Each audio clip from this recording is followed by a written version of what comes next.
Assalamualaikum warahmatullahi wabarakatuh. Halo semuanya, bertemu lagi dengan saya Norma Anissa.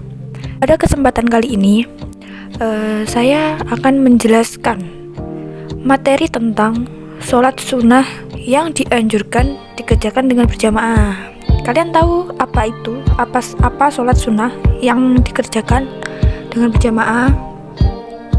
Itu adalah sholat Id atau hari raya. Sholat Id atau hari raya ada dua macam.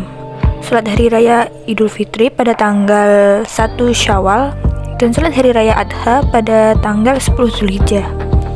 Sholat hari raya hukumnya sunnah muakkad atau sangat dianjurkan dan yang afdol dikerjakan dengan berjamaah. Sedangkan waktunya mulai terbitnya matahari sampai zawal atau condongnya matahari ke arah barat. Jumlah rakaatnya ada 2 dan lebih afdol dikerjakan setelah matahari kira-kira setinggi tombak.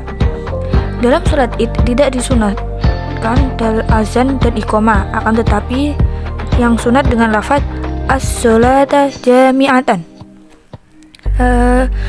Yang kedua, teknis dan tata cara sholat hari raya. Yang pertama, niat sholat Idul Fitri yaitu usolli sunatan li Idul Fitri imaman au ma'muman lillahi ta'ala. Yang kedua, niat sholat Idul Adha.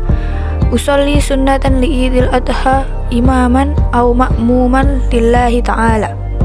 Pada waktu rakaat pertama setelah membaca iftitah dan sebelum ta'awuz disunahkan takbir sebanyak 7 kali selain takbiratul ihram.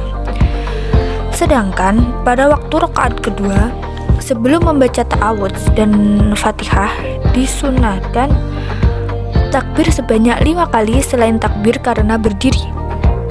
Yang keempat, mengangkat kedua tangan lurus dengan bahu pada tiap-tiap takbir atau sebagaimana keterangan gerakan takbiratul ihram di bab sholat. Yang kelima, bagi imam dan makmum disunahkan mengeraskan bacaan takbir. Yang keenam, pada rakaat pertama setelah membaca surat Fatihah, membaca surat Al-A'la, dan pada rakaat kedua setelah Fatihah membaca surat Al-Ghasyiyah. Yang ketujuh, bagi imam disunahkan mengeraskan bacaannya. Yang kedelapan, sesudah sholat disunahkan khutbah 2 kali sebagaimana 2 khutbah Jumat, baik rukun ataupun sunnah-sunnahnya. Namun saat permulaan khutbah yang pertama disunahkan membaca takbir 9 kali secara kontinu atau tanpa dipisah bacaan lain. Dan saat permulaan khutbah yang kedua disunahkan membaca takbir 7 kali juga secara kontinu. Yang kesembilan, dalam khutbah hari raya Fitri hendaknya khatib menyampaikan hal-hal yang berkaitan dengan zakat fitrah. Sedang dalam khutbah hari raya Adha menyampaikan tentang kurban.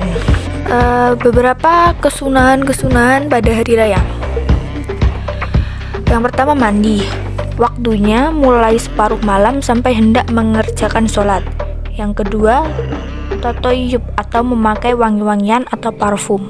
Yang ketiga, berhias dengan pakaian yang paling bagus, memotong kuku, berangkat melalui jalan yang lebih jauh, dan pulang dengan memilih jalan yang lain.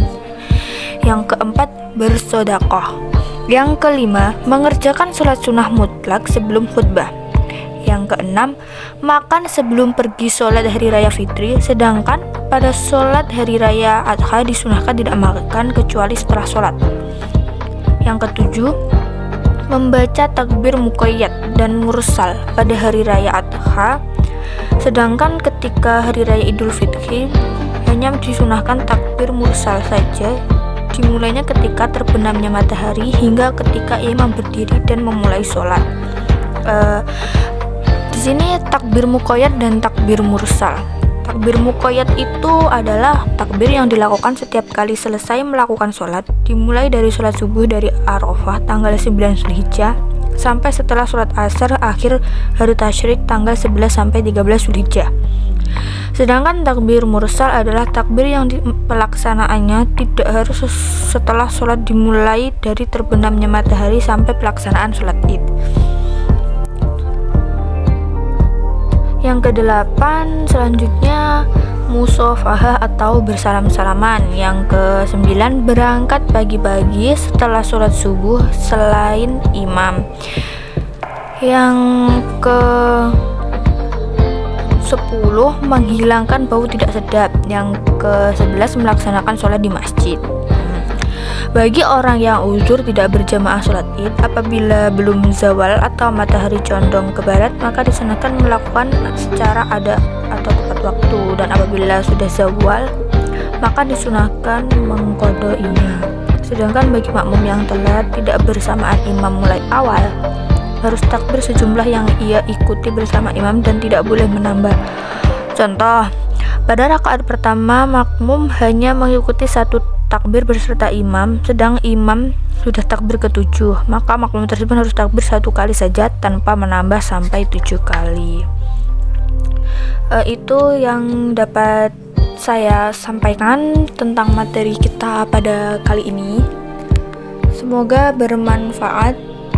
Sekian pemaparan materi dari saya. Terima kasih, kurang lebihnya saya mohon maaf. Wassalamualaikum warahmatullahi wabarakatuh. Bye bye.